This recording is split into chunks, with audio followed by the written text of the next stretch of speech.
Sabe o valor do seu gado? O frigorífico tem um volume grande de negócios por dia e informa esses negócios para formar a cotação oficial da arroba. Dessa maneira, a formação do preço de mercado não fica muito justa, concorda? Se todos os pecuaristas se unissem para informar seus negócios, também poderiam participar da formação do preço, estabelecendo um valor justo de venda. Para isso, basta registrar todos os seus negócios no aplicativo AgroBrasil, de forma segura e transparente. Venha para a família AgroBrasil e escreva seu futuro. Negociou, registrou.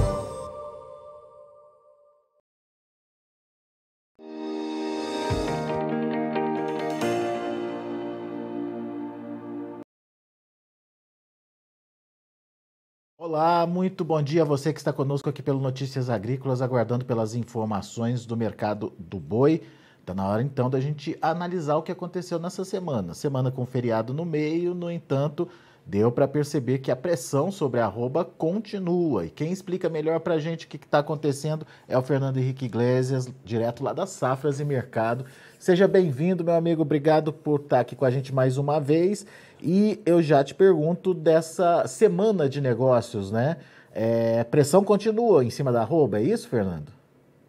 Bom dia a todos. É um prazer estar aqui novamente no Notícias Agrícolas. E sim, a gente percebe ainda movimentos de pressão em relação à arroba do boi gordo. Não é um movimento restrito ao mercado paulista, por exemplo. Vemos negócios acontecendo em patamares mais baixos no Mato Grosso do Sul, Goiás, Mato Grosso. Enfim, o mercado continua trabalhando aí a preços mais baixos. Os frigoríficos têm boas condições para exercer pressão sobre o mercado agora, desfrutam de uma posição muito confortável nas escalas de abate, fora as nossas preocupações com as exportações, né, com esses embargos que foram impostos pela China. Tudo isso vai moldando o comportamento dos frigoríficos na compra de gado e vai aumentando esse processo de pressão sobre os preços. Bom, vamos entender essa pressão então. A gente está falando de que preços praticados em São Paulo, Fernando? Por exemplo. Para animais padrão China, houveram tentativas de compra aí de 315, 320, já houve alguns negócios concretizados a R$320 por arroba para animal padrão China. Acontece uma ou outra negociação ainda a 325, 330, mas são negócios de ocasião realmente, são pontos fora da curva, vamos dizer assim, e o mercado vai consolidando esses novos patamares de preço. 315 ainda não saíram negociações, mas é muito possível que esse seja o novo patamar que os frigoríficos devem tentar aí na próxima semana, devem tentar a partir já da última semana de abril. Então o mercado vai continuar aí pressionado, tanto para animais do mercado doméstico, quanto para esses animais que cumprem esses requisitos de exportação para a China. Mato Grosso do Sul, por exemplo, negócios acontecendo a R$290 a arroba, a gente começou a semana a R$300, então houve uma queda importante também no Mato Grosso do Sul. Então, movimentos aí acontecendo no Brasil afora. Pois é, eu ia te perguntar justamente isso. Aquela diferenciação entre boi China e boi comum continua, e o intervalo entre eles é o mesmo, aquele de R$10, R$15, Fernando? O ágio continua, dependendo da região do Brasil, pode chegar até R$20, R$25 por arroba. Ainda existe essa diferença de preço. E é natural que seja assim. As exportações continuam colecionando um resultado espetacular. Em termos de receita, um desempenho muito favorável, muito positivo. Só para dar uma noção, em março, o resultado consolidado das exportações brasileiras, a receita foi de $1,1 bilhão, um resultado muito importante, muito expressivo, que justifica essa diferença de preços pago pelo animal padrão China e esse animal que é destinado ao mercado doméstico.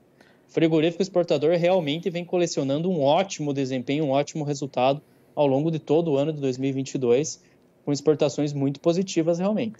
Você trouxe os números aí de março, mas quando a gente observa aqueles relatórios semanais, né, divulgados para o mês de abril, mostram que ainda tem uma continuidade forte aí pelo menos dos embarques aí das carnes para fora, incluindo inclusive a China aí. De fato, essa demanda segue forte e não teremos o impacto dessa suspensão momentânea dos frigoríficos trazidas aí pela China nas últimas semanas, ou isso a gente só vai ver lá na frente, Fernando? Não, na verdade nós vamos ver isso mais adiante. O que a gente precisa entender é que esses relatórios semanais que são divulgados pelo governo, eles mostram um retrato antigo. Vamos chamar assim, de venda consolidada. É o resultado operacional, o resultado financeiro completo das exportações. Só para a gente traçar um paralelo, em setembro do ano passado, a carne bovina brasileira estava embargada pela China. Mesmo assim, o resultado que o SECEX trouxe, que a balança comercial brasileira mostrou, foi de uma exportação recorde ainda em setembro. Por quê? Porque isso foram vendas velhas. Isso já é um resultado financeiro consolidado, um resultado financeiro completo. Então, nós vamos observar uma potencial mudança dessa dinâmica de mercado a partir de maio, possivelmente. Então, o mês de abril ainda vai ser muito positivo em termos de exportação. Ainda vai mostrar um ótimo resultado das vendas brasileiras. Muito bem. Agora, você está preocupado e colocou isso como um dos fatores aí de pressão dos preços com essa incerteza sobre a demanda chinesa. O que está acontecendo, Fernando? Bom, vamos separar a China aí em etapas. A primeira parte, a gente volta a ter esses casos de embargos por presença da proteína da Covid-19 em embalagens. A gente sabe que, do ponto de vista científico, não existe comprovação de que a Covid pode ser transmitida via embalagens. Mas isso já aconteceu anteriormente, já vimos isso em 2020, vimos isso no ano passado, e agora estamos vendo isso novamente. A impressão realmente que fica nas entrelinhas é que é uma tentativa para renegociar contrato, para baixar preço de proteína animal, situações de mercado que a gente já acompanhou anteriormente. A China é sempre muito proativa nessas questões envolvendo segurança alimentar e vai tentar reduzir preço, vai tentar pagar menos por qualquer tipo de produto. Isso é bastante notável. A China hoje é a principal demanda em relação ao mercado mundial de commodities, não fica restrito apenas a setor carnes. Estamos falando aí do complexo soja, falamos de algodão, falamos de uma série de outras matérias-primas que a China é a principal força demandante. Então, ela tem grande poder sobre esse tipo de mercado. E quando ela resolve tomar esse tipo de atitude, ela tem a capacidade para mudar esse ambiente em relação aos preços. Então, você já tem ouvido relatos de negócios abaixo dos preços que vinham acontecendo no primeiro trimestre, por exemplo? Já há tentativas, frigoríficos já citam isso em off, né? Que há tentativa assim de redução de preço, etc. Mas, como eu falei, por enquanto, fica nas entrelinhas, né? Não é algo escancarado, né? É algo velado, realmente. Então, temos que ficar muito atentos em relação a essa movimentação chinesa no mercado internacional, porque eles têm realmente um poder na formação muito grande em relação à formação de preços. Isso seria um ponto de pressão sobre as cotações aí. Quais os outros pontos que você destaca? Vamos lá. O segundo ponto é aquele que a gente já bateu na tecla algumas vezes, que é basicamente a valorização do real. A gente abre o ano de 2022, o Brasil abre 2022, com o real ali a 5,20, 5,30, em determinados momentos até 5,40. Agora, nesse momento, a gente trabalha com um câmbio de 4,60 a 4,70, nessa banda de preços. Hoje, o real operando um pouquinho mais desvalorizado em função do anúncio do discurso do Powell ontem, que sinalizou realmente para uma nova alta da taxa básica de juros nos Estados Unidos. Mas, de qualquer maneira, a conta da exportação muda muito com um câmbio de 4,70 para um câmbio de 5,30 a 5,40. Então, muda completamente. E isso vai mexendo nas estratégias dos frigoríficos na compra de gado. É natural. E o outro ponto, que estamos naquele momento do ano, da safra do boi gordo, em que o pecuarista vai perdendo capacidade de retenção, vai perdendo essa capacidade de manter os animais no pasto. E com isso a gente vai observando que no dia a dia de mercado, o frigorífico vai se sentindo confortável para ir exercendo pressão sobre os preços.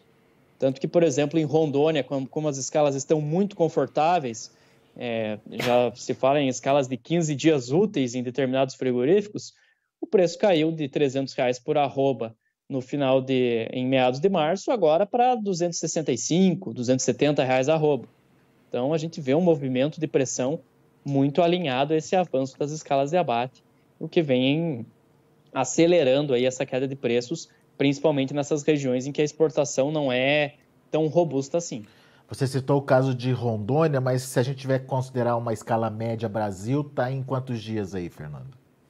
Em média de 7 a 10 dias úteis, dependendo da região do país, e realmente são escalas bem confortáveis que permitem que o frigorífico vá realizando testes sobre o mercado, vá tentando fazer compras abaixo da referência média. Isso é muito interessante a gente pontuar. E não está nada diferente do desenho que a gente imaginava para esse período do ano. A gente já tinha conversado anteriormente que o segundo trimestre seria aquele período do ano de maior pressão, possivelmente é onde a gente enxergaria a mínima dos preços do boi gordo em 2022, tanto que a gente recomendou em algumas entrevistas que seria um bom momento para travar preços, fazer estratégias de proteção, fazer hedge. Então está tudo dentro daquela curva de preços que a gente imaginava para esse período do ano. O mercado tende a voltar a reagir no início da entre-safra, quando as condições de mercado vão ser diferentes. Então aí a gente vai ter uma perspectiva de reação dos preços no mercado interno. Isso significa só no segundo semestre, então? Basicamente entre os meses de junho e julho, a gente vai ver aí um mercado um pouquinho mais, com mais capacidade para reação. Aquele período que a oferta de animais de pasto já dá uma bela de uma enxugada e vai ter uma dependência maior de confinamento. Então, nesse período, vai ter condições melhores aí para a gente ver a escalada dos preços novamente, ver preços mais altos aqui na cadeia pecuária. E tem que pontuar também que primeira quinzena de maio, a gente pode ter algum movimento de reação, mesmo que comedido, em função da entrada dos salários, mais o Dia das Mães, né? O Dia das Mães é uma data comemorativa importante, costuma motivar a demanda. Isso é bem lembrado. Falando de demanda interna, o que a gente vê aí é que o mercado, principalmente o preço das carnes, vem pressionado também, mas não tem a mesma pressão que a gente vê na arroba do boi, né, Fernando? O que está acontecendo? Por que está se segurando aí esse preço da carne? Essa é uma correlação bem interessante. O que acontece é que, querendo ou não, os frigoríficos operaram o ano inteiro com margens muito apertadas. Então, o preço da carne está se mantendo agora, está se segurando ali a R$19,50, R$20 o boi casado, ajuda o frigorífico a ganhar um pouco de fôlego, conseguir um pouco de melhorar um pouquinho a margem. Os preços até dos derivados do boi gordo no abate ali, tirando o couro, que caiu bastante nas últimas semanas, também tem sustentado. A gente vê um ou outro movimento de pressão sobre as farinhas, etc., mas os preços estão se segurando. A gente está num ano de abates ainda em nível baixo, historicamente baixo, vai ser ligeiramente acima de 2020 e um pouquinho mais em relação a 2021, porque teve um período bem de disparidades em função do embargo, mas de qualquer maneira estamos vendo aí os frigoríficos num momento que eles estão conseguindo recuperar um pouquinho de margem, recuperar um pouco da receita, um ano que foi realmente muito complicado em relação a isso. Como a gente já abordou aqui, o consumidor brasileiro ele não consegue absorver mais reajustes da carne bovina no varejo. Não tem como, tá impraticável realmente, a perda de poder de consumo é muito grande em 2021 e 2022 e persiste aquela migração para proteínas mais acessíveis, como frango, como ovo, e essa dinâmica vai se manter em todo o ano de 2022. Muito bem, então a gente tem uma pressão menor sobre a carne, com uma pressão maior sobre a arroba do boi, justificando aí uma relação, ou pelo menos uma margem, se não confortável, mas pelo menos menos ruim do que estava antes, certo? Exatamente isso, já dá um fôlego para o frigorífico. Como eu mencionei, as receitas de exportação são espetaculares, mas uma importante parcela dos frigoríficos brasileiros não são exportadores. E nesse ano o que a gente vai observar novamente, que vamos observar novamente, é um crescimento da disparidade entre os frigoríficos que exportam e aqueles que só operam no mercado doméstico.